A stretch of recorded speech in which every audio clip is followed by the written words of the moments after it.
Hey everyone, this is Chandni Dhinani welcoming you to Magnate Brains, and in today's video we are going to consider what are the different ways that you can use to say the word confused. यानी in short बोला जाए तो what are the different synonyms that you can opt for जो कि आप use कर सकते हो instead of using the word confused. तो ये जो word है confused everybody knows मतलब क्या है कि भाई आपको क्लियर नहीं है क्या करना है, either you are not able to understand something, यहाँ तो कन्फ्यूजन इस बात की है कि आपको चीज़ समझ नहीं आ रही, आपको किसी की बात समझ नहीं आ रही, आपको कोई पेपर दे दिया है उसमें क्या लिखा है, you really don't know, you are not able to understand it, तब हम क्या बोलते हैं, I am confuse, can you just explain it, I am confuse what he said. ठीक है. दूसरी बात, अगर आप कुछ ऐसा सुन लेते हो जो कि अनएक्सपेक्टेड था या फिर आपको नहीं पता था किसी चीज़ के बारे में और you feel that may be it's something जो कि सही है भी या नहीं, तब भी हम यूज़ करते हैं वर्ड कन्फ्यूज्ड का. यानी I am a bit confused to hear that this is the thing that happens or is it right, I'm a bit confused. तो कभी भी आप कोई भी ऐसी कंडीशन में हो जहाँ पे या तो चीज़ें आपको क्लियर नहीं हैं या आपको समझ नहीं आई या फिर आपने कुछ ऐसा सुना जो कि आपके लिए नया था, अनएक्सपेक्टेड था एंड आपको लगता है कि मे बी आपने जो सुना वो सही भी था या you to it another way. So बहुत सी ऐसी चीज़ें होती हैं जब हम ये वर्ड का यूज़ करते हैं, यानी डेफिनेटली यूजफुल वर्ड तो है ही ये. So if you have different ways, if you have different words in your hands, then definitely वो ज़्यादा ईजी हो जाएगा to use that word instead of just using this one that is confused. तो आज हम कुछ ऐसे ही वर्ड्स देखने वाले हैं. देर आर मैनी वर्ड्स जिनका जो मीनिंग है वो ऑब्वियसली कन्फ्यूज्ड ही है डायरेक्ट, तभी हम उनका मीनिंग एज इट इज़ देखेंगे नहीं हर जगह कंफ्यूज, बट येस हम हर एक वर्ड का सेंटेंस ज़रूर देखने वाले हैं कि कैसे उसको यूज़ करना है. ऑल्सो जितने भी वर्ड्स हैं उनमें अगर कुछ ऐसे वर्ड्स हैं जो बेस्ड होंगे किसी एक पर्टिकुलर सिचुएशन पे ही कि आप इसका यूज़ ऐसी सिचुएशन में ही कर सकते हो when you are confused related to that particular thing, तब मैं आपको मीनिंग बता दूंगी and it would be mentioned here, so आपके लिए इजी हो जाएगा. ठीक है. But if there are word जिसका मीनिंग मेंशन नहीं है, इट मीन्स ऑब्वियसली उसका मीनिंग क्या है, कंफ्यूज्ड ही है. डन. All right. तो सबसे पहला वर्ड और सबसे common word after confused is baffled. तो बैफल्ड क्या है, एक सिनोनिम है, एक पर्यायवाची है किसका, वर्ड कंफ्यूज्ड का. सो बैफल्ड का मतलब होता है अगेन अगर आप कंफ्यूज्ड हो, ठीक है, आप कोई भी चीज़ आपने सुनी, आपने पढ़ी और आपको क्लियर नहीं हुई, आप थोड़े ऐसे थे कि क्या हो गया, मतलब मुझे समझ नहीं आ रहा, दैट टाइम आप डेफिनेटली इस वर्ड को यूज़ कर सकते हो. जैसे the question baffled me completely, यानी जैसे मुझसे ये क्वेश्चन किया गया मैं पूरी तरीके से कंफ्यूज हो गया. Like if you were like asked a question, जैसे मैथमेटिक्स में सपोज ऐसा हुआ, then you removed this, then we add this, और ऐसा बताओ आप क्या करेंगे, क्या होगा फाइनल आंसर, तो आपके लिए क्या थोड़ा कंफ्यूजिंग सा था कि क्या पूछ लिया ये. So the question confused you, right? तो आप क्या बोल सकते हो, the question baffled me या baffled me completely. वो तो कुछ भी rest of the part of the sentence है, something जो आपके हाथ में, आपको जो लिखना है.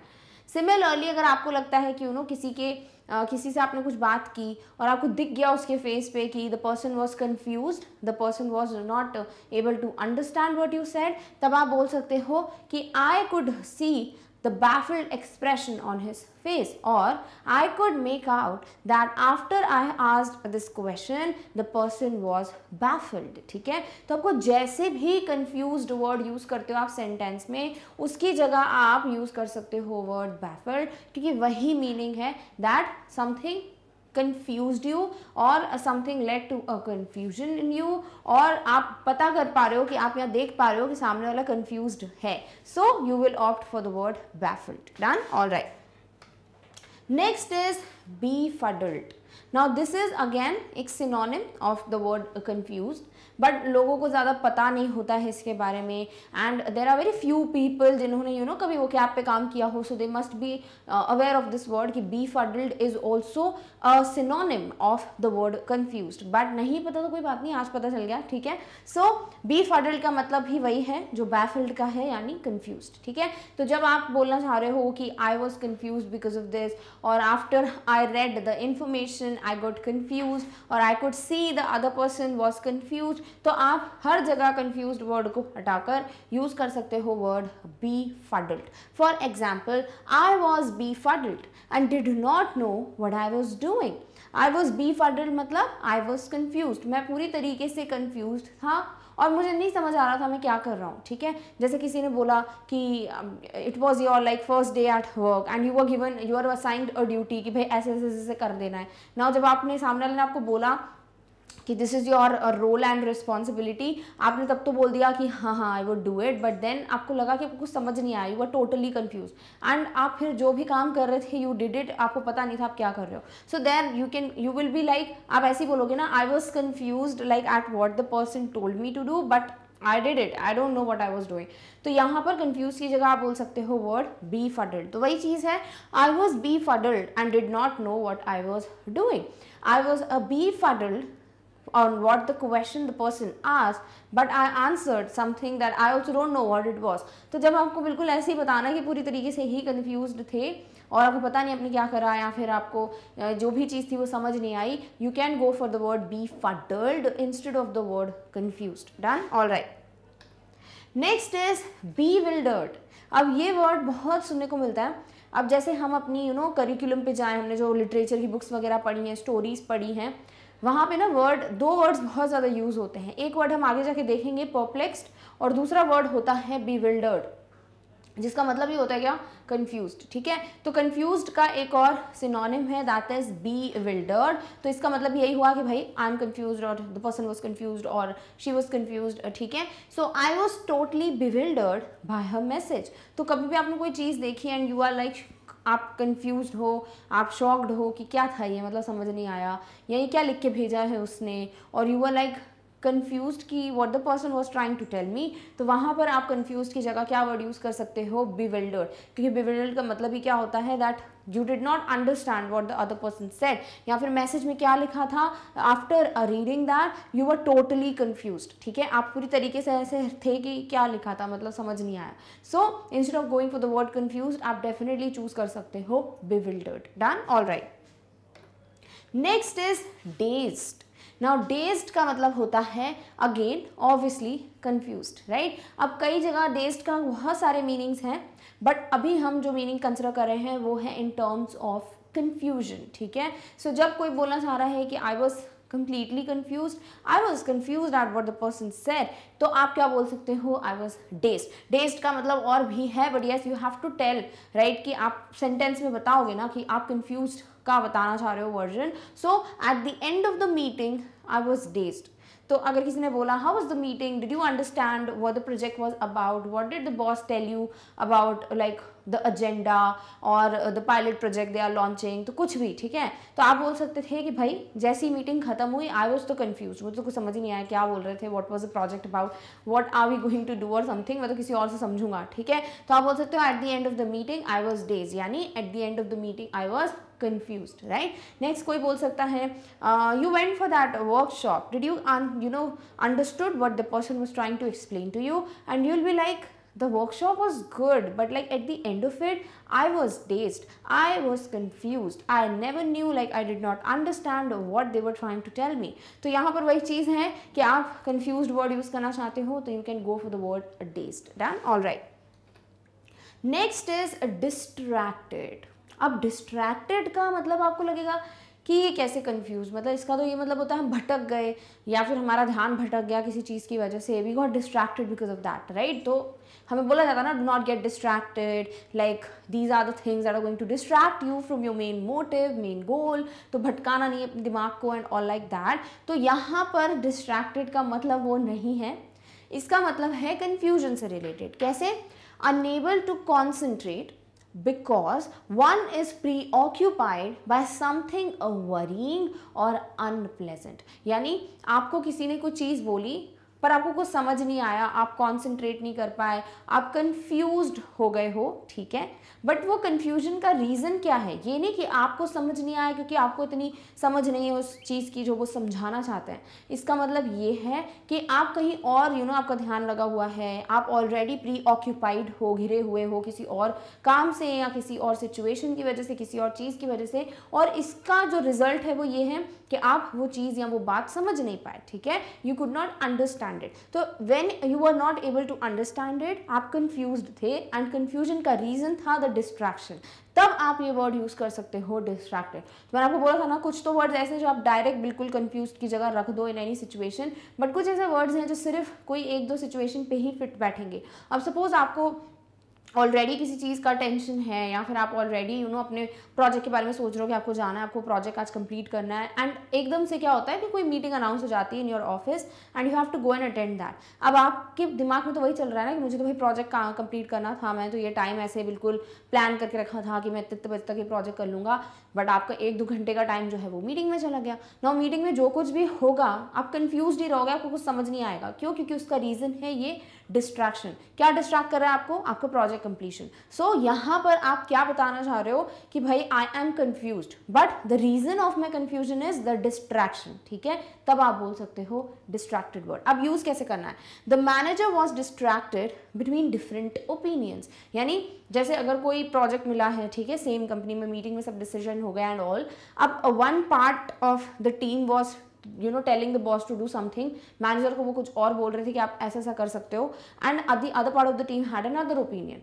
तो दोनों के जो ओपिनियंस थे वो अच्छे थे, बट दोनों ही बिल्कुल डिफरेंट थे। ठीक है, सो मैनेजर क्या थे? वो कंफ्यूज्ड थे। क्यों कंफ्यूज थे? क्योंकि वो डिस्ट्रैक्ट हो रहे थे। अगर वो एक ओपिनियन को चूज कर रहे थे तो दूसरा अच्छा लग रहा था, दूसरे को अगर चूज कर रहे थे तो that opinion was telling the person कि नहीं भाई आई एम द बेस्ट। सो वही चीज है कि the manager was confused, but confused because of the distraction. तो ज्यादा अच्छा क्या होगा अगर आप वर्ड ही यूज कर लो direct, that is the manager was distracted between two opinions. ठीक है, तो डायरेक्ट कंफ्यूज्ड की जगह रिप्लेस नहीं करोगे हर जगह, बट इस सिचुएशन पे डेफिनेटली कर सकते हो। Instead of using I am confused आप बोल सकते हो I M distracted because I am like confuse between the two opinions. तो आप क्या बोल सकते हो? I M distracted between two opinions. Done? Alright, next is muddled. Now muddled is another word जो इतना सुनाई नहीं देता है, people don't use it, but yes ये क्या है? एक और तरीका और एक और word to use instead of the word confused. कैसे? जैसे he is a little muddled as he is not exactly sure where to begin, यानी if you are confused or if some person is confused, तो वहाँ पर confused word की जगह muddled का आप डेफिनेटली प्रयोग कर सकते हैं। सो जैसे आप यहाँ बोलना चाह रहे हैं कि भाई वो जो पर्सन है वो थोड़ा बहुत कंफ्यूज्ड है क्योंकि उसको समझ नहीं आ रहा शुरुआत कहाँ से करूँ। ठीक है, तो कंफ्यूज्ड की जगह क्या वर्ड है? मडल्ड। सो मडल्ड मीन्स कि द पर्सन इज कंफ्यूज्ड। तो you can be like I was a little muddled at what option I should choose, और I am a bit muddled at what place I should choose to live, or I'm a bit muddled because I have got 2 options, 2 job opportunities, 2 career opportunities and I don't know which one to choose। तो कभी भी आपको confused word use करना है, सारी different situations मैंने बता दी, ठीक है, अभी सेंटेंस के फॉर्मेशन में, तो आप कहीं पे भी muddled word यूज कर सकते हो। Clear? All right, next is perplexed. जब मैं बता रही थी bewildered, तब मैंने आपको बोला ना कि हम जब भी लिटरेचर वगैरह या कोई स्टोरीज पढ़ रहे होते हैं तो यहाँ 2 वर्ड्स कंफ्यूज की जगह बहुत यूज होते हैं। वन इज bewildered जो हम ऑलरेडी कवर कर चुके हैं, and the other one was perplex जो अभी हम पढ़ेंगे। सो अगर आपको जैसे कंफ्यूज्ड के 3-4 वर्ड्स जो आपको ऐसे बिल्कुल रखने हैं कि हाँ नहीं कंफ्यूज वर्ड यूज करना तो मैं यही करूँगा, तो आप बिल्कुल जा सकते हो with the word perplexed, with the word bewildered and with the word baffled। तो ये 3 words तो you should always keep in your pocket, और जब भी ऐसा कोई मौका आता है when you want to use the word confused, आप उसको ना करके इन तीनों में से किसी भी एक वर्ड को यूज कर सकते हो। ठीक है, सो perplexed का अभी तक मतलब क्लियर ही हो गया है कि confused ही है। ठीक है, for example the lady looked perplexed so the team tried to explain her the scheme once again।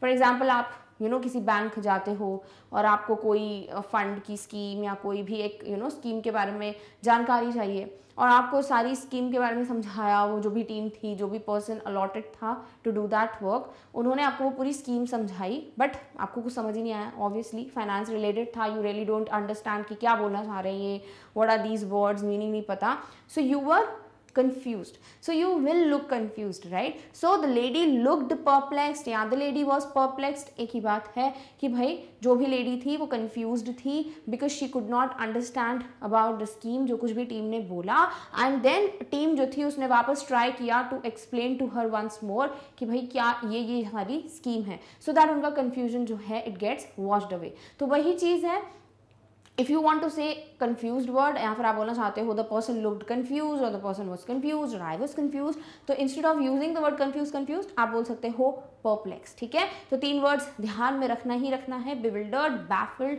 Perplex. और भी आगे कोई ऐसा वर्ड मुझे लगता है that you must use it, then I let you know, but ये 3 वर्ड्स तो अभी के लिए बिल्कुल ध्यान में बिठा ही लो। क्लियर? All right.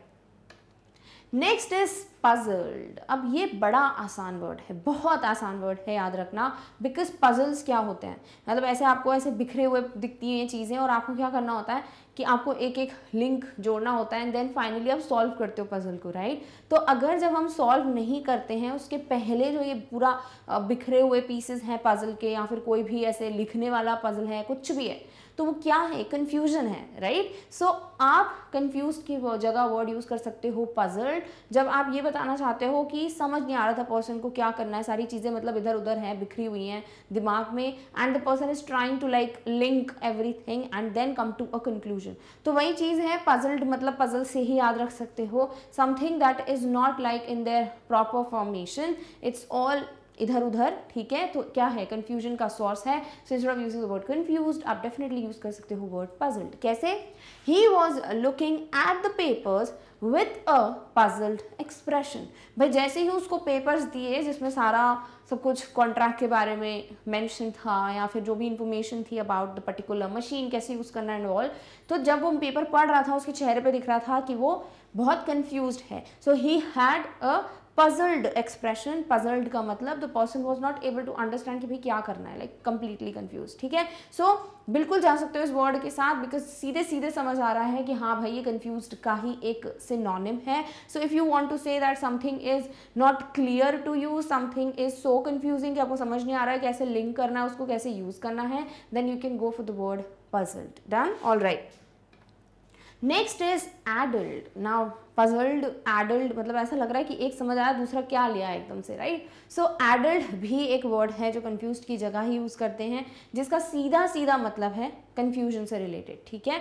सो आप बोल सकते हो कि again you got one more synonym, जो कि किसका सिनोनिम है भाई, कंफ्यूज्ड का। यूज़ कैसे करना है, ही वोर अ स्लाइटली एडल्ट एक्सप्रेशन, यानी ही वोर अ स्लाइटली puzzled और confused, baffled, perplexed expression, ठीक है। इसी तरीके से जब एक के बाद एक लिंक करोगे ना तो आपको याद रहेंगे सारे वर्ड्स, ठीक है। सो क्या बात है यहाँ पर, एडल्ट मतलब कि आप अगेन कंफ्यूज्ड की ही बात कर रहे हो। सो जब आप सेंटेंस में बोल रहे हो ही वोर अ स्लाइटली एडल्ट एक्सप्रेशन, यानी उसके चेहरे पे क्या था, पूरा ऐसा दिख ही रहा था कि वो कंफ्यूज्ड है, राइट। अब कभी कोई कंफ्यूज होता है obviously you can see from the face, you can make that out from the persons face. तो वही चीज़ है कि अगर आपको कंफ्यूज वर्ड यूज करना है तो go for this. You can be like I was adult after I got to know about the new opportunity. I was adult with the new technology. I was adult after I read about the new scheme because I could not get anything whatever was written in it. तो आपको क्या करना है, आपको बस confuse की जगह word adult रखना है। Done? All right. Next is at a loss. अब एक वर्ड पे क्यों जाएं, let's just discuss certain phrases और group of words. So at a loss का मतलब ऐसा लग रहा है कि नुकसान हो गया वो बोल रहे हैं, राइट। नहीं, एट अ लॉस का मतलब है पजल्ड और अनसर्टेन व्हाट टू थिंक और से और डू, यानी अगर आप श्योर नहीं हो, इफ़ यू आर अनसर्टेन कि क्या करना है, क्या सोचना है, क्या बोलना है, क्योंकि आप कंफ्यूज्ड हो, ठीक है। So you are puzzled and because of that you are not certain, तो अनसर्टेन हो किससे रिलेटेड, कि आपको क्या सोचना है, क्या बोलना है, क्या कहना है, क्या करना है, सॉरी। यही चीज़ है कि यहाँ पर अपन जब आपको ऐसी कोई सिचुएशन दिखती है जब आप कंफ्यूजन की वजह से सोच नहीं पा रहे हो कि आपको क्या नेक्स्ट स्टेप लेना है, देन हम बोल सकते हैं एट अ लॉस। तो एट अ लॉस का मतलब सिर्फ यही नहीं है कि आप नुकसान में गए, नहीं, आप कंफ्यूज्ड हो तब भी हम यूज़ करते हैं at a loss. So he was at a loss to explain what happened. So he was puzzled, he was confused and that's why he was not able to explain कि भाई क्या हुआ, ठीक है। So at a loss का मतलब क्या है कि the person was confused, तो सामने वाला इतना confused था, इसको बिल्कुल कुछ समझ नहीं आ रहा था कि मैं कैसे बताऊँ, लाइक कहाँ से स्टार्ट करूँ बताना या क्या कहूँ, क्योंकि जो कुछ भी हुआ वो बड़ा confusion क्रिएट करने वाला चीज़ था उस पर्सन के लिए, ठीक है। सो एट अ लॉस क्या है, नॉट द लिटरल मीनिंग जो हमें पता है, बल्कि it is also used in place of the word a puzzled और confused. Done? All right. Next one is at sea. अब एट सी का मतलब ये नहीं कि समुद्र के पास बैठे हैं, नहीं, इसका मतलब होता है कंफ्यूज्ड और unable to decide what to do. यानी कि जब यू आर कंफ्यूज्ड और आपको समझ नहीं आ रहा कि क्या डिसाइड करना है, मतलब क्या करें क्या नहीं करें, नेक्स्ट स्टेप क्या होना चाहिए एवरीथिंग, तो वहाँ पे यूज़ किया जाता है वर्ड एट सी। यानी एट सी क्या है, ये अगेन कन्फ्यूजन के लिए एक और ऑल्टरनेटिव है that you can definitely go for. So बहुत से ऐसे वर्ड्स हैं, देखो इंग्लिश में देयर इज़ लाइक वेराइटी, इतने सारे वर्ड्स हैं जो आपको लगेगा कि सच में इसका मतलब यही है, but people do use it, right. Many of them are like slang which are created by people, like ऐसे ही चलो यूज़ कर लेते हैं। देन देर आर सम जो कि सिर्फ इनफॉर्मल के लिए हैं, so people do use it, like informal में हु केयर्स, बट कुछ वर्ड्स होते हैं जो आपको पता है and you use them in formal conversations. So at sea उनमें से एक है जो कि पता भी नहीं है ज़्यादा लोगों को, थोड़ा पढ़ते वक्त भी समझ नहीं आता कि ऐसा कुछ है, but yes it is a way to say that you are confused और you are unable to decide what you should do. She is all completely at sea with the new technology. So she was like completely at sea, मतलब उसको नहीं पता था मतलब नई technology क्या है, क्या करना है, तो she was not aware of कैसे चलाना है इसको, कैसे ओपन करते हैं इस डिवाइस को, how do we like access this. So she was like confused with what the new technology. So she is all completely at sea का मतलब she is all completely confused at how she should start using this device, और the new technology is something जो कि बहुत confusion है उनके लिए। So we have used all completely, या फिर शी इज एट सी या ऑल कम्प्लीटली एट सी, आपको जैसे यूज करना है। बस एट सी का मतलब क्या है, कन्फ्यूज और unable to decide what to do. Done, all right. Next is at sixes and sevens. अब ये तो आई गेस सुना ही होगा लोगों ने, एंड दिस इज समथिंग जो डेफिनेटली आई गेस सुना तो बिल्कुल होगा, यूज नहीं करा होगा आपने। So at sixes and sevens जो है, it is another way to say in a state of total confusion. यानी अगर कोई है इन अ स्टेट जहाँ पर हम बोल रहे हैं the person is at sixes and sevens, इसका मतलब the person is in like a state of total confusion, ठीक है। सो the police is at sixes and sevens over the issue of security। तो जो पुलिस है वो पूरी तरीके से सिक्सेस और सेवन पे यानी कि पूरी तरीके से कंफ्यूज्ड है over the issue of security, कि कैसे मतलब there are so many cameras installed, everybody is like keeping a watch on कि क्या हो रहा है क्या नहीं हो रहा है, एंड देन सडनली ये क्या हुआ कि इतना बड़ा इशू आ गया है and everything of that sort. तो the police was like completely confused. So at sixes and sevens का मतलब बहुत ज़्यादा कन्फ्यूज है, कुछ समझ नहीं आ रहा। अब इसको आप जनरली भी यूज़ कर सकते हो, will be like when I attended that seminar, I thought I would be able to gain a lot of knowledge, but towards the end I was at sixes and sevens because whatever was told to us was something in another language that I was not aware of, or I don't have a good command over English language, but the seminar was in English language, so I was at sixes and sevens towards the end of it। तो आपको जब भी बोलना है कि वो like in a state of total confusion, आपको कुछ समझ नहीं आ रहा था क्या करना है क्या नहीं, इसका क्या answer and all, that time you can go for at sixes and sevens. ना, all right. Next one is mixed up. अब मिक्स्ड अप सुन के लग रहा है क्या मतलब कन्फ्यूजन से रिलेटेड होगा, नहीं ना, but mixed up means temporarily confuse, यानी हमेशा के लिए कन्फ्यूज नहीं हो, उस समय के लिए कन्फ्यूज थे, थोड़ी देर के लिए, मतलब वो थोड़ी देर वो चीज़ समझ नहीं आई मतलब क्या हो रहा है क्या नहीं हो रहा, ठीक है। So she just got mixed up and thought the company wanted her to come early. तो जब हम ये बोल रहे हैं she just got mixed up, तो ऐसा लग रहा है कि अच्छा ठीक है एक ग्रुप है, then she was like part of it, बहुत जल्दी से ढल गए उसमें, नहीं। मिक्स्ड अप का मतलब थोड़े टाइम के लिए शी वॉज कन्फ्यूज, यानी शी वॉज टेम्पररीली कन्फ्यूज, ठीक है। So she just got mixed up and thought the company wanted her to come early. तो वो थोड़ी बस ऐसे कन्फ्यूज थी थोड़ी देर के लिए, और उसको ऐसा कन्फ्यूजन था कि शायद कंपनी ने उसको बुलाया है जल्दी, बट ऐसा कुछ नहीं था, हमने उसको बुलाया था जल्दी कि भाई जल्दी आ जाना ताकि वो हमारा काम करवा दे। सो जैसे ही वो आई, she had a conversation with us, उसको समझ आ गया कंपनी ने नहीं है, हमने बुलाया उसको जल्दी, ठीक है। सो जब आप टेम्पररी कंफ्यूज है, कोई थोड़ी देर के लिए कंफ्यूज है, तो हम यूज कर सकते हैं word mixed up. Done, all right. Next is not with it. Not with it का मतलब not able to think clearly, not able to understand things, यानी if the person is not with something, इसका मतलब person उस चीज को समझ नहीं पा रहा, not clearly able to understand it, यानी कंफ्यूज्ड रिलेटेड टू इट, ठीक है। तो ये सिर्फ ऐसी कंडीशन में यूज करोगे व्हेन यू वांट टू से कि the person is not with it, it में कुछ भी होगा, अब उससे रिलेटेड इस पर्सन को बहुत कंफ्यूजन है, the things are not clear to this person, या the person was not able to understand that, तो तब हम यूज कर सकते हैं not with it. So he is not with it, यानी कि अगर फॉर एग्जाम्पल सब लोग डिस्कस कर रहे हैं कि see this is the new way you can like add information, this is the new way we can like work from home, तो सब लोग डिस्कस कर रहे हैं, then this person is like what are you guys talking about.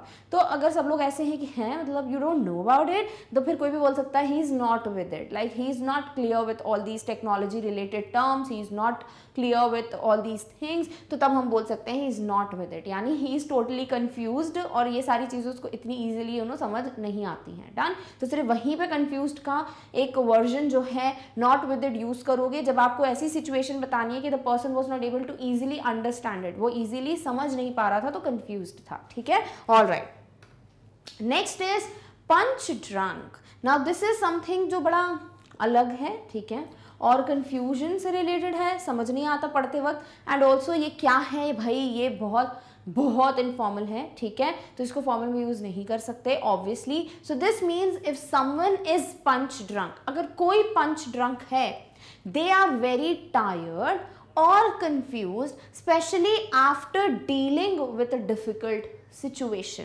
तो अगर आप किसी पर्सन के लिए बोल रहे हो the person is punch drunk, इसका मतलब बिकॉज वो पर्सन अभी अभी किसी डिफिकल्ट सिचुएशन से बाहर आया है, उसने किसी डिफिकल्ट सिचुएशन के साथ डील किया है, एंड इसकी वजह से the person is confused, the person is not in his senses, the person is tired. आपको जब भी जो मीनिंग यूज करना है that time we go for the word punch drunk. For an example, they were feeling a little punch drunk at that stage. भाई everybody was like thinking कि क्या करें क्या नहीं करें, देन दे ऑल डिस्कस्ड कि आई डोंट थिंक हम इस सिचुएशन के साथ ऐसे डील कर पाएंगे, now we have lost all the chances, हमें जॉब नहीं मिलेगी, हमने प्रोजेक्ट लॉस कर दिया, हमारा स्टार्टअप बिगिन नहीं हो पाएगा इस तरीके से।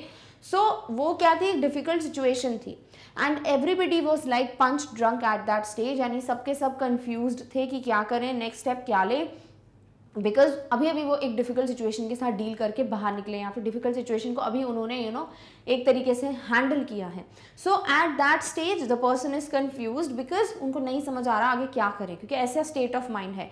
That time you can go for the word punch drunk, obviously सिर्फ और सिर्फ इनफॉर्मल कॉन्वर्जेशन में। Clear? All right, next is discombobulated. ठीक है, तोड़ तोड़ के पढ़ो, अच्छे से इजीली पढ़ लोगे। सो इट इज व्हाट, डिसकॉम्बोब्यूलेटेड, यानी अगेन एक बहुत ही मतलब ऐसा लग रहा है वर्ड पढ़ के कंफ्यूज हो जाएंगे, राइट। तो डिसकॉम्बोब्यूलेटेड क्या है भाई, कंफ्यूज्ड के लिए एक confused word. So to cause to be in a state of confusion. So अगर हम डिसकॉम्बोब्यूलेटेड की बात करेंगे तो भाई इसकी ऐसा कोई भी सिचुएशन जिसकी वजह से कोई कंफ्यूजन में आ जाए तब हम बात करते हैं इस वर्ड की। जैसे he was discombobulated as to what had happened, मतलब कुछ ऐसा हुआ कि द पर्सन गॉट कन्फ्यूज्ड। ठीक है, सो पर्सन कन्फ्यूज था बिकॉज ऐसी सिचुएशन हुई, ऐसा ऐसा कुछ हुआ। So whatever happened because of that the person was discombobulated, यानी the person was completely confused. ठीक है, तो तब हम ये वर्ड यूज करते हैं टू टेल कि ही वॉज डिसकॉम्बोब्यूलेटेड, यानी ही वॉज कन्फ्यूज्ड बिकॉज जो कुछ भी हुआ he was not able to understand कि क्या हुआ है। Clear? All right, next is disconcerted. This means bewildered or confused then as by something unexpected. जब I was giving you the introduction in the beginning of the video, तभी मैंने बोला कि मतलब कुछ चीज़ें होती हैं ना जो अनएक्सपेक्टेड हो जाए हो, या फिर कोई सिचुएशन हो जब आपको क्लियरली चीज़ समझ नहीं आ रही, तो उसके लिए अलग वर्ड्स होंगे कंफ्यूज्ड के, राइट। ऐसा ही एक ये वर्ड है। सो बिविल्डर्ड और कंफ्यूज्ड का तो मतलब हमको पता ही है, राइट। बिविल्डर्ड भी हम एक वर्ड पढ़ चुके हैं। तो कभी भी कुछ ऐसा हो जो अनएक्सपेक्टेड था, जो आपको नहीं पता था ऐसा होगा, या आपने कभी सोचा नहीं था कि ऐसा कुछ होगा, और कभी कुछ ऐसा अनएक्सपेक्टेड हो जाए उसकी वजह से व्हेन यू गेट कंफ्यूज्ड, तब हम यूज करते हैं word disconcerted. For an example, the boy was disconcerted by the teacher's lecture, यानी द बॉय, उसको लगा कि जो भी टीचर पढ़ाएंगी like he will be very clear कि वाओ कितना मजा आएगा, सब कुछ। बट देन जैसे ही द टीचर एक्सप्लेन, जो स्टूडेंट को उन्होंने जैसे एक्सप्लेनेशन दिया, ये टॉपिक है, हम ये पढ़ने वाले हैं, the boy was confused because whatever the teacher explained was unexpected, क्योंकि उसको नहीं पता था कि इस तरीके से ये क्वेश्चन आएगा या फिर इस तरीके से इसका एक्सप्लेनेशन होगा. The boy was expecting something else as an explanation. तो वो जो भी टीचर ने लेक्चर दिया, समझाया, it was unexpected for the boy और इस वजह से द बॉय वॉज डिस्कॉन्सर्टेड. ठीक है. नेक्स्ट, when कोई भी नाम ले लो, जैसे संजय. ठीक है. सो when a Sanjay entered his boss cabin, he expected some explanation, but the explanation given by his boss disconcerted him. या फिर Sanjay was disconcerted by the explanation given by his boss. ठीक है. तो ये क्या हो गया कि भाई वो कुछ और एक्सपेक्ट कर रहा था कि बॉस कुछ और एक्सप्लेन करेगा, बट उनका जो एक्सप्लेनेशन था उसकी वजह से और कंफ्यूजन बढ़ गया संजय का. So he was disconcerted. Done. All right. Next is flummoxed. Now flummoxed also means same, confused, तभी नहीं लिखा है उसके आगे. How can we use it? Let's just see that. He became flummoxed, यानी he became confused. तो अगर कोई confused है या आप confused हो गए या मैं confused हूँ तो हम बोल सकते हैं the word flummoxed, यानी बिल्कुल direct word है, पता नहीं है ज़्यादा, इसीलिए we will be like अच्छा ठीक है ये भी कोई word है, but this means confused. ठीक है. तो बड़ा आसान meaning है. You will be like he became flummoxed. After I read the report, I got flummoxed. Yeah, I saw that he became flummoxed after we explained him the new scheme or we told him about the new technology. तो यहाँ पे वही चीज़ है कि आप जब confused के लिए word use कर रहे हो, you can definitely opt for flummoxed. Done? All right. Next is flustered. Now flustered, again meaning नहीं लिखा है, so it is a direct word for the word confused. For an example, he seemed a little flustered, like he seemed a little confused. So आप बोल सकते हो I am a bit flustered, यानी I am a bit confused. Okay, whatever you said was like a bit clear to me, but I am a bit flustered, यानी I am a bit confused. ठीक है. तो जब भी आपको confused word use करना है, you can go for the word flustered just to tell कि भाई confused word बताना है. So अगर हम बोल रहे हैं he seemed a little flustered, यानी he seemed a little confused, he seemed थोड़ा बहुत उसको confusion था कि क्या करना है क्या नहीं करना है, या फिर इसका मतलब क्या था. ठीक है. Then I'm a bit flustered, तो मैं confused हूँ, like what should I do, what should be my next step, or what kind of paint I should get in my house. ठीक है. बेसिक सी चीज़ें. So you can go for the word flustered जब भी आपको confused word का synonym चाहिए तो. Done? All right. Next is a nonplussed. This means so surprised and confused that one is unsure how to react. यानी जब आप एक ऐसी situation में आए हो when you are shocked, आप surprised हो और आप confused भी हो. ठीक है. तो आपके लिए वो चीज़ ऐसी थी, अनएक्सपेक्टेड होगी ऑब्वियसली, या कुछ ऐसा था जिसकी वजह से आप सरप्राइज तो हो ही साथ आप कंफ्यूज्ड हो, बिकॉज आपको समझ नहीं आ रहा है मतलब इस पर रिएक्ट कैसे करना है. ठीक है. Whether you should be like very happy, whether you should be excited, or whether you should be angry or sad or neutral, मतलब आपको समझ नहीं आ रहा. ठीक है, कि क्या करना है. So when you are confused because you are surprised, तो तब हम यूज कर सकते हैं word nonplussed. For an example, he was completely nonplussed by his reply. For example, दो फ्रेंड्स के बीच में बातचीत चल रही है and the other person was like, उसने से पूछा कि see I think that I need your help in this project, I know you are very good in designing and I want someone to design like a cover page for this and I know you are going to say yes, and the other person is like sorry I can't do it because I don't want to. ऐसे सामने वाले ने reply किया. ठीक है. तो अगर ये दो दोस्त हैं, एक दोस्त ने बोला कि भाई मुझे पता है तू डिज़ाइनिंग बड़ा अच्छा है, तेरे को डिज़ाइन करना अच्छा आता है और मुझे कोई चाहिए जो मेरे लिए कवर पेज वगैरह डिज़ाइन कर दे. ठीक है.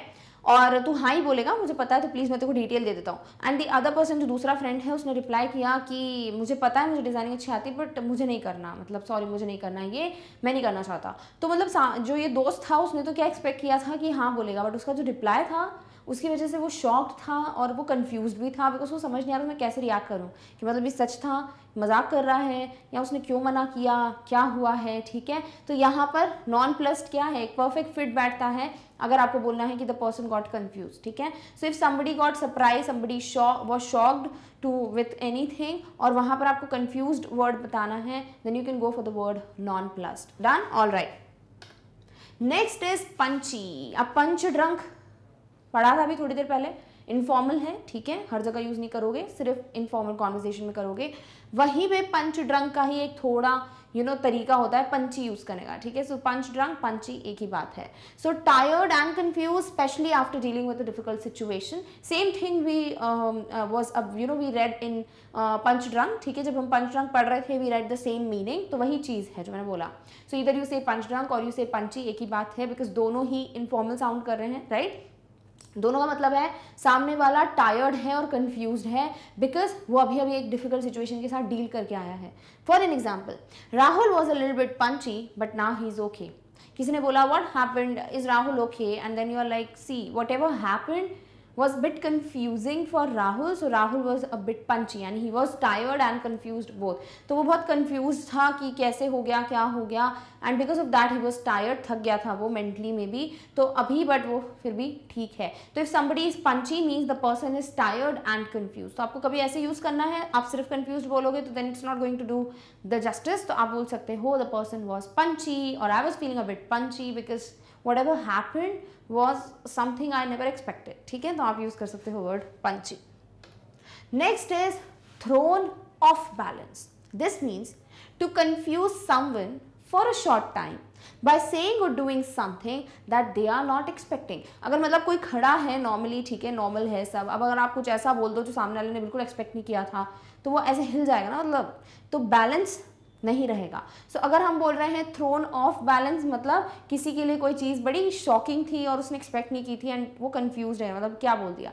सो अगर आप कुछ ऐसा बोलते हो जिसकी वजह से सामने वाला थोड़ी देर के लिए कंफ्यूज हो बट फिर उसको क्लियर हो जाए, अच्छा ठीक है मजाक था, तब हम यूज कर सकते हैं thrown off balance. For an example, she behaved in such a way which proved that his visit had thrown her off balance। यानी फॉर एन एग्जाम्पल, अगर हम ऐसी सिचुएशन कंसिडर करें कि देर आर टू पीपल, ठीक है, now she is sister और यहाँ पर ये हिज विजिट बोला है ना, द ब्रदर, ठीक है। So now the brother is someone जो कि बाहर पढ़ता है, out of the country, and उसने क्या किया, ही वॉज लाइक, वो अभी 6 months पहले गया है and the sister was not expecting him to like come before like 2 years, before completing 2 years। तो वो एक्सपेक्ट कर रही थी कि लाइक आफ्टर 1.5 years वो आएगा, but suddenly he came to give a surprise. तो जैसे ही इसने देखा कि भाई उसका भाई आया है इतनी जल्दी, लाइक 1-1.5 साल पहले, जब एक्सपेक्ट किया 1.5 साल बाद, वो 1-1.5 साल पहले आ गया, तो ये चीज़ क्या थी उसके लिए, ऐसी थी कि कंफ्यूज, मतलब ये क्या हो रहा है। So she was like thrown off balance. तो if somebody is confuse for a short time, थोड़े टाइम के लिए अगर कोई कन्फ्यूज होता है बिकॉज कुछ किसी ने ऐसा कह दिया या कुछ ऐसा हो गया जिसकी वजह से सामने वाला थोड़ी देर के लिए कंफ्यूज हो गया था क्योंकि उसने एक्सपेक्ट नहीं किया था, तब हम यूज़ करते हैं थ्रोन ऑफ बैलेंस, ठीक है। तो बड़ा आसान है, खुद ही अभी मतलब जब मैंने बताया कि बैलेंस और ऑफ बैलेंस वाली बात, तो बहुत अच्छे से क्लियर हो गया कि कैसे इसको यूज़ करना है। And the sentence is like the complete justification कि आपको इसको किस तरीके से अपने सेंटेंसेज में भी इनकॉर्पोरेट करना है। Done, all right. परहैप्स का मतलब शायद तक, ठीक है, यानी ऐसा हो भी सकता है और नहीं भी हो सकता है, तब हम बोलते हैं perhaps. To express uncertainty, to tell that you don't know that something is definitely true or not। तो जब आप ये बताना चाहते हो कि कोई चीज़ हो भी सकती है, नहीं भी हो सकती है, आपको नहीं पता कि आप जो बोल रहे हैं वो 100% सच है या नहीं, तब हम यूज़ करते हैं परहैप्स को। जैसे कि perhaps it was not the right thing to do. For an example, आप 2 फ्रेंड्स या 3 फ्रेंड्स डिस्कशन कर रहे हो, ठीक है, now one of your friends उसने कुछ अजीब तरीके से बिहेव किया या रिएक्ट किया, आपके हिसाब से वो सही नहीं था, ठीक है, या फिर आपको ऐसा लग रहा है कि हो सकता है वो सही भी हो या नहीं हो, now you are not sure. अब जब आपको लगता है कि वो सही नहीं था तो आप सीधे सीधे बोल दो कि see I think that you are wrong, मेरे हिसाब से तो भैया तुम गलत थे, तो आप श्योर हो अपने हिसाब से। बट अगर आपको भी श्योरिटी नहीं है, आपको ऐसा लग रहा है कि शायद जो तुमने किया वो गलत था, जैसे हम बोलते हैं, तब आप यूज कर सकते हो वर्ड परहैप्स, ठीक है। So perhaps it was not the right thing to do. हो सकता है भाई कि ये चीज़ जो हमने किया, तुमने जिस तरीके से बिहेव किया वो शायद सही नहीं था, तो शायद है। अब वो सही हो भी सकता है, नहीं भी हो सकता है, लाइक आप एक आप दोनों तरफ नहीं जा सकते, एक तरफ आप दोनों तरफ ही थोड़ा थोड़ा ऐसे बोल सकते हो कि ऑसिलेट कर रहे हो कि मे बी हाँ ये भी चीज़ हो सकती है, ये भी चीज़ हो सकती है, तो आप यूज़ कर सकते हैं word perhaps. Next, perhaps he will score good marks this time. Suppose आपके घर में कोई ऐसा सिबलिंग या छोटा भाई बहन कोई भी है रिलेटिव है या कोई भी है ना, उसका ना रिजल्ट कभी अच्छा नहीं आता, बिकॉज वो हार्ड वर्किंग नहीं है, ठीक है, बहुत ज़्यादा लेट बैक रिलैक्स्ड एटीट्यूड है उस बच्चे का, उसको ऐसा कोई इंटरेस्ट नहीं है एज सच, और कोई ध्यान देने वाला भी नहीं है, सपोज, ठीक है, वैसे एक सिचुएशन कंसिडर करते हैं। अब इस बार मे बी आपने थोड़ी कोशिश की कि चलो उसको थोड़ा पढ़ा देते हैं, and you help the kid to kind of understand the concepts, और अब आपको लगता है कि शायद उसके इस बार अच्छे मार्क्स आ जाए, यानी अब अगेन आप श्योर नहीं हो, बट आपको ऐसा लग रहा है कि शायद तक उसके अच्छे मार्क्स इस बार तो आ ही जाएंगे, so perhaps he will score good marks this time. और अगर आप परहैप्स हटा दो तो भी आपको क्लियर हो जाएगा, अगर हम परहैप्स हटा के पढ़ें तो it would B he will score good marks this time, यानी आप श्योर हो, राइट, या फिर he will not score good marks, तो आप अगेन फिर से श्योर हो कि वो नहीं करेगा। बट अगर आप दोनों तरफ जा रहे हो, आप सिंगल नहीं है आपका एक ओपिनियन, तब आप क्या बोल रहे हैं, परहैप्स, कि शायद तक वो इस बार अच्छे नंबर ले आए। तो एक तरीका होता है एक वर्ड यूज करने का, that is perhaps, instead of पूरा बोलने का I am not sure that was the right thing to do or not, I am not sure whether he will score good marks this time or not, इतना बोलने से अच्छा बोल सकते हो perhaps it was not the right thing to do, perhaps he will score good marks this time. Clear? All right, next is apparently. Apparently का मतलब indicate that the information you are giving is something that you have heard but you are not certain that it is true. ठीक है, apparently का मतलब होता है कि अगर आपने कोई भी ऐसी चीज़ जो है बोली या आपने सुनी है जिसके बारे में आपको पता नहीं है कि वो 100% सही है या नहीं, certain मतलब 100% श्योर, तो आपको नहीं पता कि वो जो चीज़ आप बोल रहे हो वो श्योरिटी के साथ बोल सकते हो या नहीं बोल सकते हो, वो 100% सही है या नहीं है। बट येस, अपेरेंटली का मतलब होता है कोई भी ऐसी इन्फॉर्मेशन दे रहे हो या कुछ भी ऐसा इन्फॉर्मेशन आपने सुना है जो कि आपके हिसाब से आप नहीं बोल सकते कि हाँ भाई ये ऐसा ही है, बट देयर इज लाइक कुछ चांसेस कि हाँ ये सही है, कुछ चांसेस नहीं है कि मे बी वो सही नहीं है। तो आपके पास क्या है यहाँ पे, अब श्योरिटी नहीं हो, तो आई एम नॉट श्योर की जगह आप क्या बोल सकते हो, अपेरेंटली। कैसे? Apparently he prepared for 3 years for the entrance exam.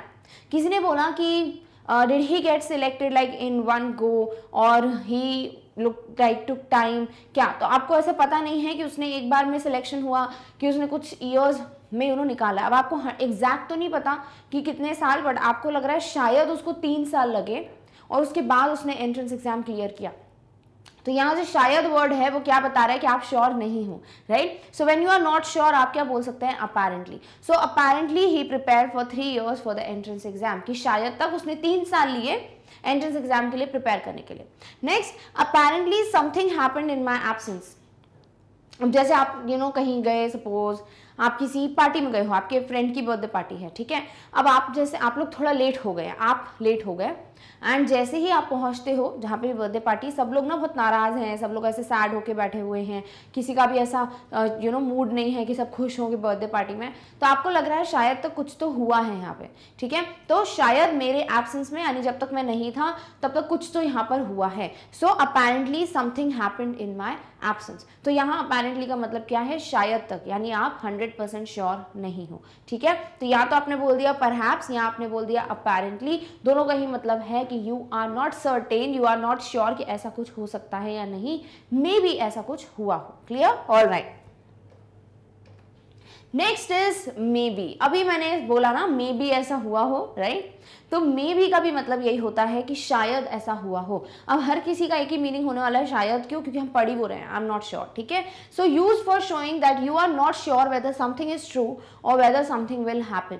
May be ऐसा हो जाए, मे बी तुम जीत जाओ, मे भी मेरा सिलेक्शन हो जाए, मे भी उनको प्रेजेंटेशन अच्छा लग जाए। तो ये जो मे बी वर्ड है, इसका मतलब आप श्योर नहीं हो कि ऐसा होगा कि नहीं होगा। कुछ चांसेस हैं कि हो भी सकता है, कुछ चांसेस है कि नहीं हो सकता है। सो आपको 100% नहीं पता, बट देन टू आप यूज कर रहे हो क्या, मे बी, अपने सेंटेंस में ये बताने के लिए कि आपको ऐसा लगता है। अब होगा कि नहीं, यू आर नॉट श्योर, तो आई एम नॉट श्योर की जगह क्या बोल दोगे आप, मे बी। जैसे maybe you should talk to an expert about this.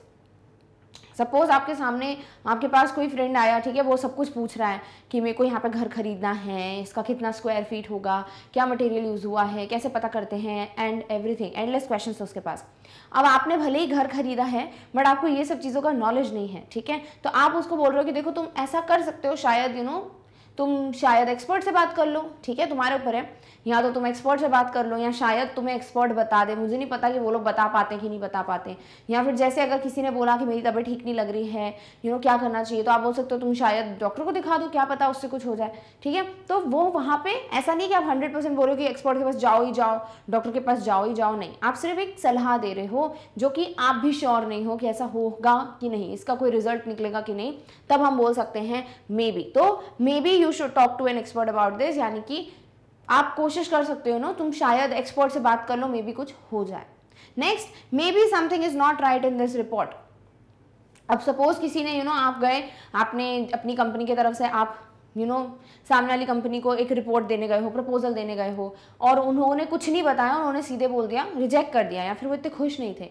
जब आप आए हो वापस, आप डिस्कस कर रहे हो, तो आपको ऐसा लग रहा है मे बी कोई गलती हो, मे बी कोई एरर हो इस रिपोर्ट में, इसीलिए तो मे बी आप श्योर नहीं हो कि इसका रीजन क्या है। So I am not sure why they rejected the proposal, maybe there is or there is an error, या there is a mistake in this report. So maybe, शायद तक, तो again you are not sure, और तब हम इसको इस तरीके से यूज करते हैं। Done, all right. Next is well.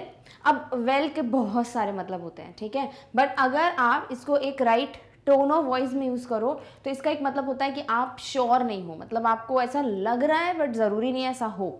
So well means use to express your doubt about something that someone has said. तो आपको अगर कोई भी चीज़ में ऐसा दिखाना है कि that you are not sure, और आपको थोड़ा बहुत डाउट है, आप 100% नहीं बोल सकते हो कि ये सही है या नहीं, सर्टेनिटी है या नहीं, तब आप बोल सकते हैं वेल। कैसे? Well I don't know really. तो वेल समझ रहे हो, ऐसे थोड़ा ना ऐसे एक्सक्लेमेशन टाइप का इसको यूज़ करना है, क्योंकि तभी मीनिंग आएगा कि आप श्योर नहीं हो, राइट। तो इसको भी यूज़ करा जाता है। सो सपोज अगर कोई और यूज़ करता है, इसका मतलब वो श्योर नहीं है, वो जो कुछ भी कह रहे हैं। So well I don't know really, like somebody asked you what do you think this time we'll get a bonus or not, या फिर what do you think this time हम स्कूल ट्रिप पे जाएंगे कि नहीं, कॉलेज ट्रिप पे जाएंगे कि नहीं, और आपको नहीं पता, ठीक है, आप श्योर नहीं हो, तो आप बोल सकते हैं well I don't know really, यानी मुझे नहीं पता कि जाने वाले हैं या नहीं जाने वाले हैं, या बोनस मिलने वाला है या नहीं मिलने वाला है, like I am not sure. Next, well if you are sure as I don't know what to do. अब ये जैसे सपोज किसी ने बोला कि देखो मुझे तो लगता है कि हमें ना बात करनी चाहिए बॉस से कि ऐसे कैसे चलेगा, हम ओवर टाइम नहीं करेंगे, और you should increase our salary or something like that, ठीक है, ऐसे बातचीत चल रही है। अब वो बोल रहे हैं कि आई थिंक हमें जाके बात करना चाहिए।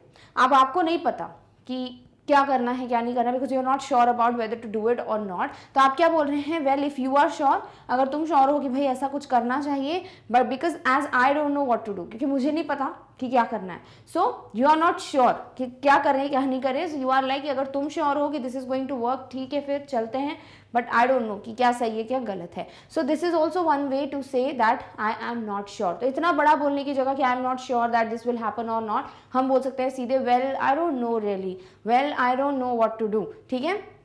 तो इस जगह पे आप आई एम नॉट श्योर की जगह आप क्या यूज कर सकते हैं, सीधे सीधे वेल। नेक्स्ट जो वे है दैट इज आई गेस। अब गेस का मतलब अंदाजा लगाना, राइट, क्या आप कुछ ऐसा सोच रहे हो कि हाँ ऐसा हो सकता है, ऐसा नहीं हो सकता, अब अंदाजा लगा रहे हो तो आप श्योर नहीं हो कि ऐसा होगा कि नहीं, यानी अगेन श्योरिटी नहीं है, सर्टेनिटी नहीं है, आई एम नॉट श्योर की जगह आप बिल्कुल यूज कर सकते हो I guess. So use to tell that you are slightly uncertain or reluctant about what you are saying, यानी आप थोड़ी सी ऐसे आपको नहीं पता है कि कितनी श्योरिटी है, आप थोड़ा ऐसा लग रहा है आपको हो भी सकता है नहीं भी हो सकता है, आप थोड़े रिलक्टेंट हो, आपको लग रहा है मे बी इट्स पॉसिबल, तो इस तरीके से हम यूज़ करते हैं I guess. So I guess का मतलब कि मैं जो कुछ भी बोल रहा हूँ मैं श्योर नहीं हूँ कि ऐसा होगा कि नहीं। For an example, I guess he is nervous for the interview. मुझे ऐसा लग रहा है कि शायद वो अपने इंटरव्यू की वजह से नर्वस है। अब शायद हो सकता है कुछ और चल रहा है उसके दिमाग में, वो नर्वस है ही नहीं, या फिर वो किसी और चीज़ के बारे में सोच सोच के नर्वस हो रहा है, तो आप श्योर नहीं हो आपने जो कुछ भी कहा, तो यहाँ पर आपने बोला आई गेस, यानी कि मुझे ऐसा लग रहा है, मे बी ऐसा कुछ हो भी या ना भी। So I am not sure की जगह आप यूज कर सकते हैं I guess. Next, I guess I should not participate in the debate competition. मुझे पता नहीं कि ऐसा लग रहा है कि मुझे डिबेट कॉम्पिटिशन में पार्टिसिपेट नहीं करना चाहिए, यानी मैं श्योर नहीं हूँ, ऐसा लग रहा है कि नहीं करूँ, करना भी चाहता हूँ तो मुझे नहीं पता कि क्या करना है। सो आपने यहाँ पे क्या बोल दिया, I guess. So I guess ने क्या कर दिया यहाँ पर, दोनों सेंटेंसेस में वो एक लैक ऑफ सर्टेनिटी दर्शा दी कि you are not sure in what you are saying, तो आपने क्या बोल दिया, I guess this done, all right. Next is appears. अब कोई चीज़ अगर किसी तरीके से दिख रही है आपको तो हम अपीयर्स वर्ड बोलते हैं ना, या फिर अब कोई आपके सामने आ गया तो अपीयर वर्ड बोलते हैं। वैसे ही अगर आपको कोई भी बात ऐसा दिख रही है कि ऐसा हो भी सकता है, नहीं भी हो सकता है, तब भी हम यूज़ कर सकते हैं appears word. So to describe what you believe और what you have been told though you can not be sure it is true. यानी आप वही चीज़ बता रहे हो जो कि आपको बताई गई है, आपने सुनी है, आपको ऐसा लगा, बट आप श्योरिटी के साथ नहीं कह सकते हो कि ऐसा है भी कि नहीं, ठीक है। So when you are not sure about something but आप ऐसा बोल रहे हो कि मे बी ऐसा हो, मैंने सुना है, बट ये सही है कि नहीं, कि किस हद तक सही है आप कुछ नहीं बोल सकते, अगेन श्योरिटी नहीं है, आई एम नॉट श्योर वाली फीलिंग आ रही है, तो भी आप यूज कर सकते हैं word appear. So the vehicle appears to have faced an accident. Suppose आपने कोई ऐसी गाड़ी देखी अब उसकी हालत ऐसी हो रही है कि ऐसा लग रहा है कि अभी भी इसका एक्सीडेंट हुआ है, मतलब गाड़ी का एक्सीडेंट इन द सेंस कोई बैठा होगा ऑब्वियसली, तभी एक्सीडेंट हुआ है। तो यहाँ पे आपने क्या बोला, द व्हीकल अपीयर्स। अब हो सकता है कि वो खुद उसको कोई तोड़कर कुछ ठीक कर रहे हो या चेंज कर रहे हो या कोई और रीज़न हो, बट आपको ऐसा लग रहा है। So you are not sure, जैसे आपको दिख रहा है कि वो सही भी है या नहीं, तो आपने वर्ड कर दिया use appears. Next, it appears that he might take a decision now. भाई ऐसा लग रहा है कि अब तो वो एक डिसीजन ले ही लेगा। सपोज अगर आपका कोई फ्रेंड है, बहुत टाइम से सोच रहा है कि वो इस जॉब ऑफर को हाँ बोले या ना बोले, कि उसको पढ़ाई करनी चाहिए आगे, उसको समझ नहीं आ रहा है कि वो आगे क्या करे, बट अब आपको लगता है कि ऐसा लग रहा है, ठीक है, लगता है वर्ड बोला है, यानी आप श्योर नहीं हो, तो आपको ऐसा लग रहा है मे बी कि अब वो डिसीजन ले लेगा, now he is going to definitely take a decision, ऐसा आपको लग रहा है। सो अगेन आप श्योर नहीं हो कि ऐसा होगा कि नहीं होगा, तो आपने वर्ड यूज कर लिया अपीयर्स, तो वही हो गया आई एम नॉट श्योर वाली feeling, done, all right. Next is probably. Probably, perhaps, ठीक है, ये सब वर्ड्स यूज किए जाते हैं ये बताने के लिए कि आप श्योर नहीं हो, सर्टेनिटी नहीं है आपकी बातों में। So use to think that it is likely to be the case although you are not sure, like it is likely to be the case, कैसा हो सकता है, बट आप श्योर नहीं हो कि ऐसा है भी कि नहीं, तब भी हम वर्ड यूज करते हैं probably. So she was probably wrong. Suppose अगर किसी ने कुछ किया, कुछ भी बोला या कुछ भी किया और आपको लग रहा है कि शायद वो गलत थी, या शायद उसको इस तरीके से नहीं बोलना चाहिए था, शायद उसने इस तरीके का जो डिसीजन लिया वो गलत था, तो शायद एक वर्ड लगा हुआ है, यानी 100% नहीं बोल सकते कि तुम गलत थे ही थे, आपको लग रहा है शायद वो गलत थी या मे बी ऐसा लग रहा है, तो आपने क्या वर्ड यूज़ कर लिया यहाँ पे, probably. So she was wrong होता तो 100% श्योरिटी दिखती कि आप बोल रहे हो हाँ भाई वही गलत है, शी वॉज प्रोबेबली रॉन्ग यानी कि कुछ हद तक आपको लग रहा है कि शायद उसी की गलती थी। Next, he would probably know the right route. Suppose आप सब फ्रेंड्स कहीं जा रहे हो and one of your friends is driving, और आप लोग कहीं नई जगह जा रहे हो, मतलब कहीं गए नहीं हो उस वक्त, now you are following the map, but आपको कहीं पे जाके कंफ्यूजन हो रहा है कि आपको राइट लेना है कि लेफ्ट लेना है। नाउ एवरीबडी इज लाइक हमें नहीं पता, बट आपको लग रहा है, आपका कोई एक फ्रेंड है, he is good at it, तो आप इसको ऐसा बोल रहे हो कि मे बी मुझे लगता है शायद इसको समझ आ जाएगा कि हमें लेफ्ट लेना है कि राइट लेना है, यानी मुझे लगता है, अब श्योरिटी नहीं है कि वो राइट रूट ही बताएगा या गलत रूट ही बताएगा, नहीं, तो आपने क्या यूज़ कर लिया, he would probably know the right route, यानी इसे लग रहा है शायद तक वो सही रूट जानता हो, done, all right. Next is I suppose. I suppose का मतलब when you want to express slight uncertainty, यानी आपको ऐसा लग रहा है कि थोड़ा बहुत अनसर्टेन है, आप श्योर नहीं हो, ऐसा हो भी सकता है नहीं भी, तब हम बोलते हैं I suppose. So I suppose का मतलब कि शायद ऐसा हो, शायद ऐसा हो सकता है। जैसे I suppose that they never wanted to attend the event, मुझे लग रहा है शायद वो कभी भी इवेंट अटेंड करना चाहते ही नहीं थे, तो आई सपोज। तो आई सपोज का मतलब क्या है कि आप कोई चीज़ की अनसर्टेनिटी बता रहे हो कि आप श्योर नहीं हो ऐसा होगा कि नहीं। So I suppose that they never wanted to attend the event, मुझे ऐसा लग रहा है कि उनको कभी अटेंड ही नहीं करना था इवेंट, ऐसा लग रहा है। अब ज़रूरी नहीं है उनको करना ही नहीं था, हो सकता है कि उनको कोई और इमरजेंसी आ गई हो, समथिंग लाइक दैट, बट मुझे लग रहा है मे बी शायद तक उनको इवेंट अटेंड नहीं करना था, तो आई एम नॉट श्योर वाली फीलिंग यहाँ पर आ गई। Next, I suppose that she was not ready for shifting to a new city.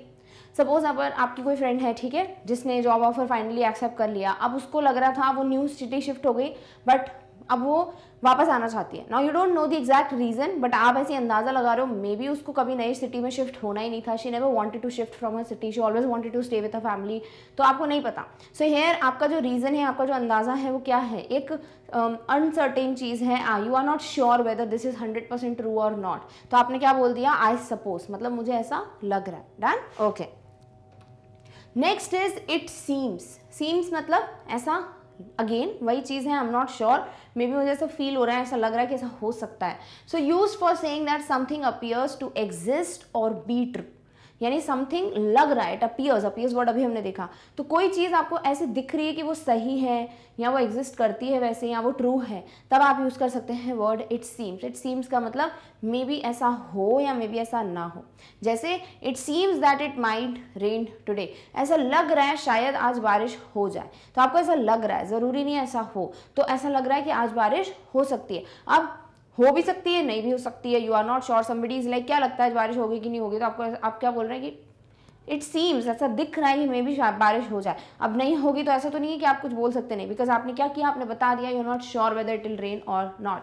Next, it seems that this book will be interesting. Suppose आप कोई बुक्स स्टोर पे गए हो, ठीक है, आप बुक खरीद रहे हो, सब लोग पिक कर रहे हो एक एक बुक कि वाली बुक लेते हैं, वाली बुक लेते हैं. अब आपको एक बुक दिखी जिसका जो टाइटल था बड़ा इंटरेस्टिंग साउंड कर रहा था, बड़ा अपीलिंग था कि नहीं ये बुक ले लेते हैं, इसको पढ़ने में मजा आएगा, तो आपने क्या बोल दिया कि it seems that this book will be interesting. ऐसा लग रहा है कि शायद ये बुक इंटरेस्टिंग है, बट ऐसा जरूरी नहीं है कि वो इंटरेस्टिंग निकले.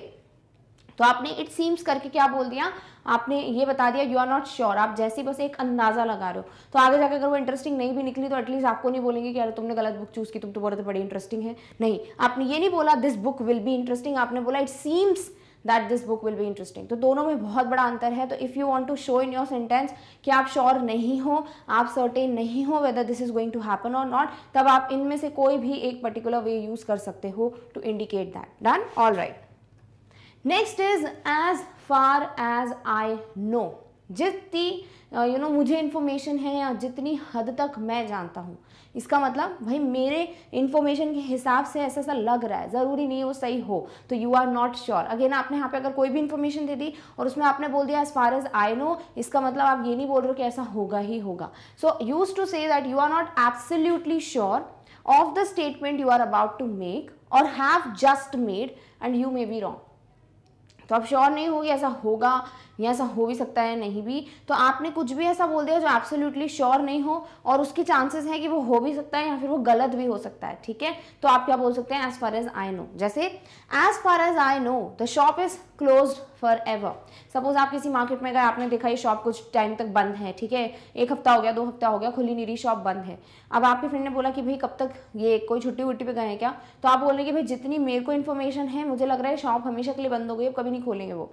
सो as far as I know इसलिए बोला आपने क्योंकि आप श्योर नहीं हो सकता है ये दुकान 1 महीने बाद खुल जाए, मे बी वो कहीं बहुत लंबे वेकेशन पे गए हो इसीलिए बंद हो, राइट, या फिर सच में वो हमेशा के लिए बंद करके चले गए, आपको नहीं पता. तो आपने यहाँ पर वो अनसर्टेनिटी, वो एक की श्योरिटी नहीं होना कैसे बता दिया, as far as I know बोलकर. Next, as far as I know she is fine now. Suppose कोई फ्रेंड है आपकी बीमार थी, एक्सीडेंट हो गया कुछ भी, and she was in the hospital, अब वो ठीक है. ठीक है, अब आपसे या फिर आप नहीं मिले हो, अब आपको नहीं पता है कि वो सच में ठीक है पूरी तरीके से या नहीं. अब किसी ने बोला कि व्हाट डू यू थिंक कि कैसे उसकी तबीयत कैसी होगी एंड ऑल, तो आप बोल सकते हैं as far as I know she is fine now. Now you are not sure कि ऐसा है कि नहीं, बट आपने बोल दिया जिस हद तक मैं जानता हूँ, जितनी इन्फॉर्मेशन मेरे को है, मे बी अब वो ठीक है. तो आपने जैसे ही as far as I know बोला, इसका मतलब आप 100% नहीं बोल रहे हो कि वो ठीक है, या 100% नहीं बोल रहे हो ये शॉप जो है वो हमेशा के लिए बंद हो गई है, आपको एक थोड़ा सा डाउट है, और वही नॉट श्योर वाली फीलिंग जो है आपने कैसे बता दी, as far as I know. Done, okay. Next is I imagine. अब इमेजिन करना मतलब ऐसा मैं कल्पना कर रहा हूँ, राइट, ऐसा सोच रहा हूँ. तो इमेजिन का मतलब आप कुछ ऐसा सोच रहे हो जो शायद पॉसिबल ना भी हो. सिमिलरली अगर आपको बताना है कि कोई चीज़ आई एम नॉट श्योर वाली फीलिंग के साथ, यानी कि मुझे नहीं पता ऐसा हो सकता है कि नहीं, ऐसा मुझे लग रहा है, ऐसा मैं सोच रहा हूँ, तब आप बोल सकते हैं आई imagine. So if you imagine that something is the case, you think that it is the case. ठीक है, मतलब आपको ऐसा लगता है, you think. Clear?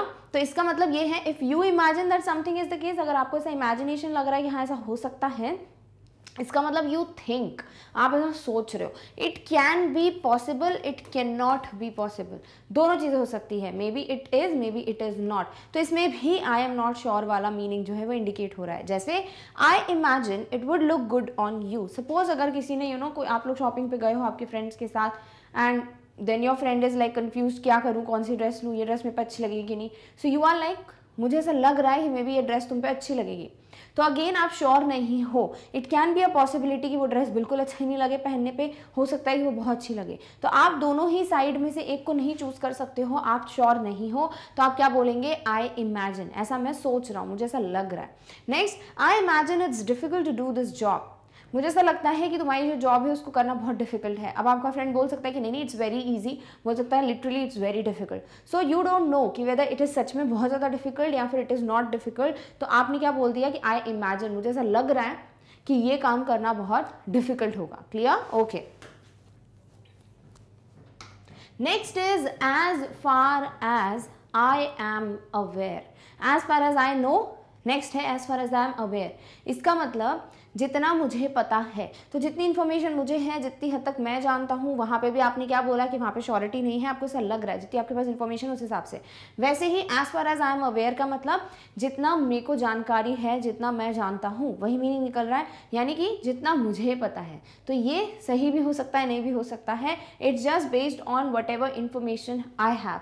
So use to tell that you are not absolutely sure of the statement you are about to make or have just made and you may be wrong. तो आप ये बता दे रहे हो कि आप जो बोलने वाले हो या आपने जो बोल दिया वो गलत भी हो सकता है, सही भी हो सकता है, आप एब्सोल्युटली श्योर नहीं हो, 100% श्योर नहीं हो कि ऐसा ऐसा होगा ही, तब हम बोलते हैं as far as I am aware. जैसे as far as I am aware I think this product is not of good quality. भाई जितनी इन्फॉर्मेशन मेरे पास है, मुझे जितना पता है, ये जो प्रोडक्ट है, ये जो सामान है वो अच्छी क्वालिटी का नहीं है। अब हो सकता है कि ये वो प्रोडक्ट ना हो, ये इसकी बहुत अच्छी क्वालिटी हो सकता है सच में इसकी क्वालिटी बहुत खराब हो। आप नहीं बोल सकते ना मत खरीदो, बिल्कुल अच्छा नहीं है, आप ऐसे नहीं बोल सकते, आप श्योरिटी नहीं दे सकते। सो यू आर लाइक जितनी मुझे इन्फॉर्मेशन है, जितना मुझे पता है, यानी I am not absolutely sure but maybe इस प्रोडक्ट की क्वालिटी इतनी अच्छी नहीं है। Next, as far as I am aware of her never admitted that it was his fault.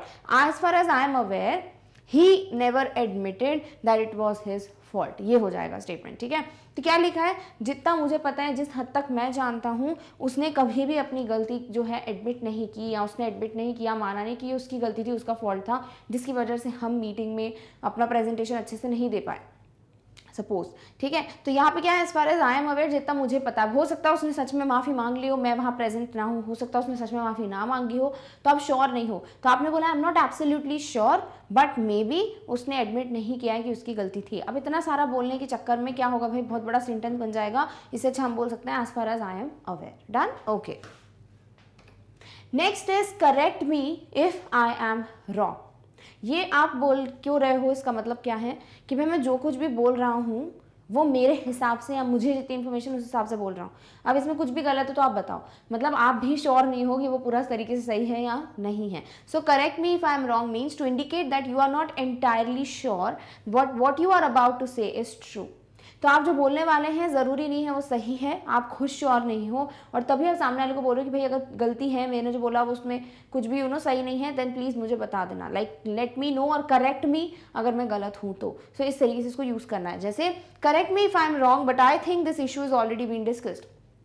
Suppose आपके स्कूल के ग्रुप में जो भी डिस्कशन चल रहा है, कॉलेज में या फिर ऑफिस में एक पूरा डिस्कशन चल रहा है एंड आपको लग रहा है कि शायद ये डिस्कशन हम पहले ही कर चुके हैं, इसी इशू को हम पहले डिस्कस कर चुके हैं, तो आपको भी याद नहीं है कि यही इशू था कि कोई दूसरा इशू था, तो आप श्योर नहीं हो। तो आपने क्या बोला कि भाई ये जो मैंने बोलने वाला हूँ ना कि ये इशू ऑलरेडी डिस्कस हो चुका है, नहीं ये शायद तक हुआ है या नहीं हुआ है, मुझे बस बता देना। Correct me if I am wrong, अगर मैं गलत हूँ तो मुझे बता देना, यानी मैं भी श्योर नहीं हूँ कि मैं जो बोल रहा हूँ वो सही है या नहीं है।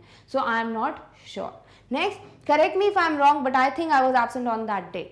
सपोज अगर कोई अपने स्कूल फोटोग्राफ्स देख रहा है, जब एक ग्रुप फोटो होता है एंड यू डोंट नो कि आपने वो फोटोग्राफ कलेक्ट नहीं की थी या आपका घूम गया है, आप उस दिन थे ही नहीं इसलिए आप उस फोटो में नहीं हो, तो आपको कुछ याद नहीं है। सो यू आर लाइक, आप अपने फ्रेंड से बोल रहे हो कि देख शायद तक पता नहीं, गलत भी हो सकता है कि मैं उस दिन शायद एब्सेंट था स्कूल में इसीलिए मैं उस फोटोग्राफ में नहीं हूँ, but correct me if I am wrong, अगर तुझे याद है कि मैं सच्ची में था या whatever was the case. यानी I am also not sure what exactly is the reason but let me know. Correct me if I am wrong यानी I am not sure about what I'm saying, तो I am not sure की जगह बोल सकते हो correct me if I am wrong. Done? Okay. Next is possibly. Possibly मतलब possible हो सकता है। ठीक है, यानी हो भी सकता है या नहीं भी हो सकता है, अगेन आप श्योर नहीं हो। So to indicate that you are not sure whether something is true or might happen, तो जब आप पॉसिबली बोलते हो इसका मतलब चांसेस हैं भी नहीं भी, राइट। तो आप अगर थोड़ा सा भी डाउट में हो, 0.1% भी डाउट में, यानी you are not sure. So if you are not sure कि जो चीज़ आप बोल रहे हो वो सही है या ऐसा कुछ होगा कि भी कि नहीं, तब हम बोल सकते हैं पॉसिबली। जैसे possibly the boss was expecting a solution from us. Suppose सब लोग डिस्कस कर रहे थे, देन सब लोग की मीटिंग हो गई, but boss was very angry, वो गुस्से में थे।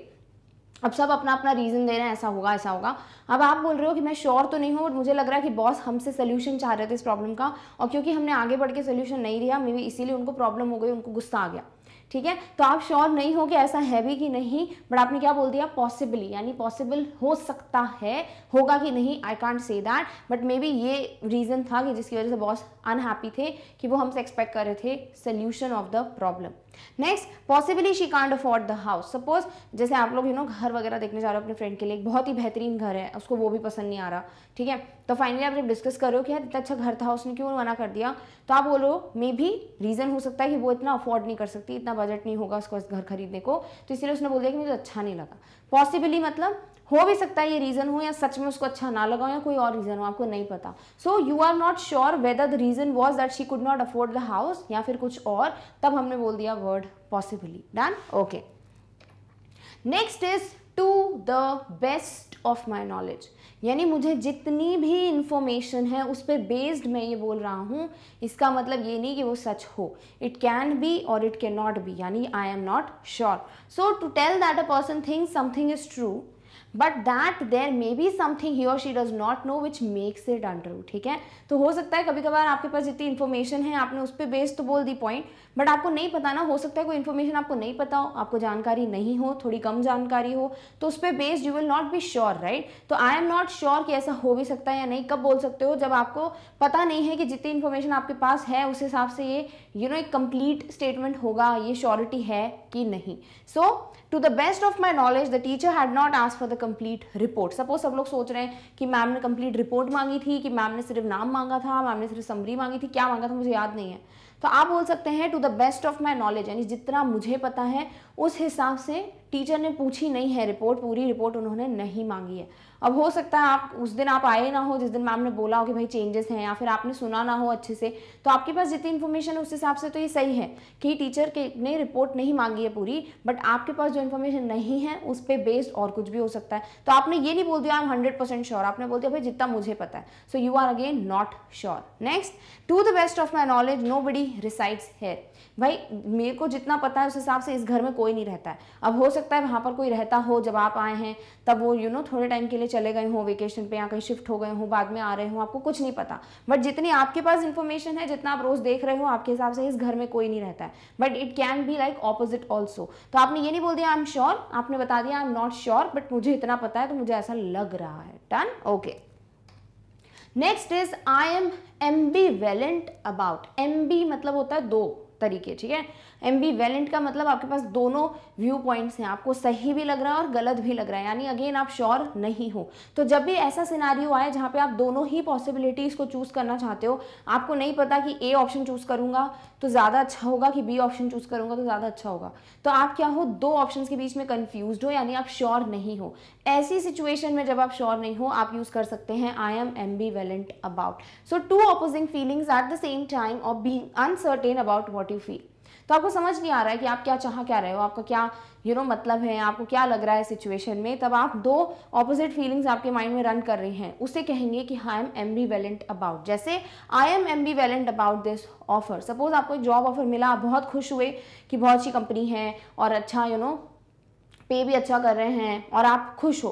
दूसरी तरफ वो बोल रहे हैं आपको शिफ्ट होना पड़ेगा दूसरी सिटी में, फिर आपको लग रहा है कि फिर मैं इतना यहाँ पे अर्न कर लूँ तो मुझे थोड़ा वेट करना चाहिए, क्या मुझे एक्सेप्ट करना है, तो आप श्योर नहीं हो। I am not sure about this offer whether I accept it or not. तो यहाँ पे आपने बोल दिया आई एम एम्बीवेलेंट, यानी मेरा मन भी है और मेरे को नहीं भी करना है। Next, I am ambivalent about my new job. Suppose किसी ने बोला okay finally you accepted the offer, how is your new job. अब आपको कभी लगता है कि you have got the best job, आप बहुत खुश हो, कभी कभी आपको लगता है कि नहीं बहुत बकवास जॉब है, बहुत बोरिंग जॉब है, में मज़ा नहीं आ रहा। सो आपके पास दो फीलिंग्स हैं या दो आपके पास माइंडसेट्स बन गए हैं कि मैं खुश भी हूँ अपनी जॉब से, नहीं भी हूँ। So you are not sure, तो आप क्या बोलेंगे, आई एम एम्बीवेलेंट अबाउट। तो ये बहुत अच्छा तरीका है अगर आपके पास दो ऑपोजिट फीलिंग्स हैं regarding the same thing, you are not sure which one to choose, तो आप बोल सकते हैं I am ambivalent about. Done? Okay.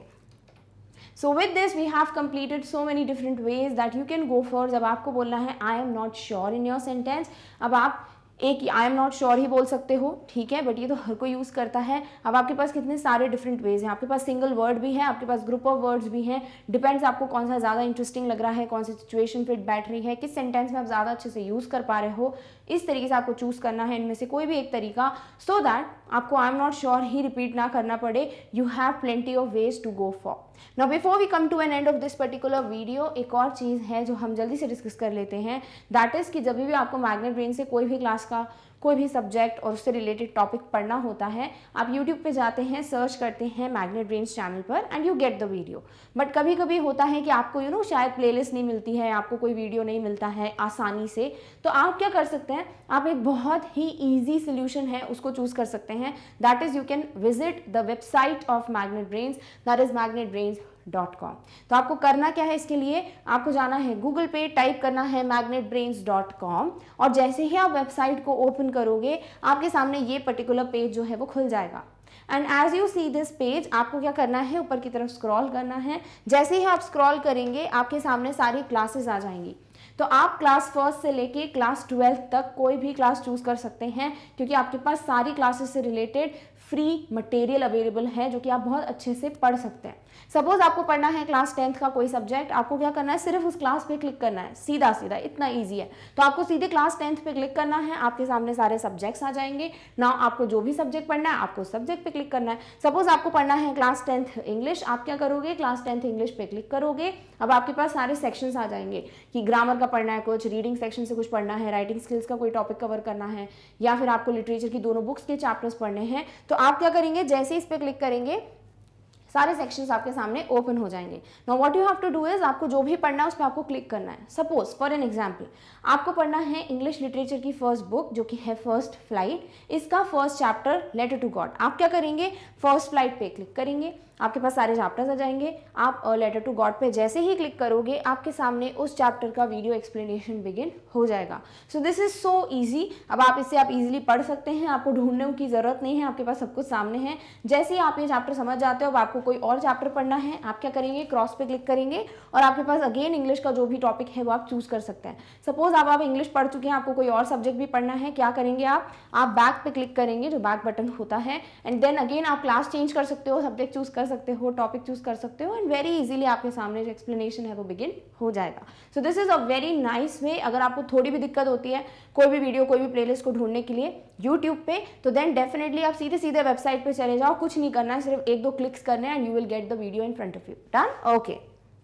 So with this we have completed the whole topic, that is what are the different ways that you can go for to say I am not sure। कई बार होता है आपके पास हर एक चीज़ की surety नहीं होती है, so how do you tell that in your sentence, right. Hindi में तो हम बोल देते हैं शायद, हो सकता है, नहीं भी हो सकता है, बट इंग्लिश में हम सिर्फ बोलते हैं I am not sure. But now you have so many different ways. I hope आपको सारे ही वेज समझ आ गए हैं, किस तरीके से इनको यूज़ करना है वो भी सेंटेंस की हेल्प से अब आपको क्लियर है। So you are going to start using them in your sentences. So if you have like this video, you know कि हाँ भाई ये हेल्पफुल था, बेनिफिशियल था, तो आपको क्या करना है, आपको लाइक करना है इस वीडियो को। ऑल्सो इफ़ यू फील कि ये जो वीडियो है या टॉपिक है वो किसी और के लिए भी बेनिफिशियल हो सकता है, हेल्पफुल हो सकता है, या फिर मैग्नेट ब्रेन्स ही पूरी तरीके से ये चैनल किसी के लिए बड़ा बेनिफिशियल हो सकता है, देन डेफिनेटली आपको क्या करना है, you have to share about it with your friends, with your family, with your relatives, anybody you can. And also अगर आपको कोई भी टॉपिक, कोई भी अपडेट जो है वो चैनल से रिलेटेड मिस नहीं करनी है, then you have to subscribe to Magnet Brains channel. तो आपको नहीं भूलना है to like, share and subscribe. So with this we have come to an end of this topic, but yes, in the next one we are going to meet very soon with the next one. Till then, take care of yourself. Thank you so much for watching. Bye.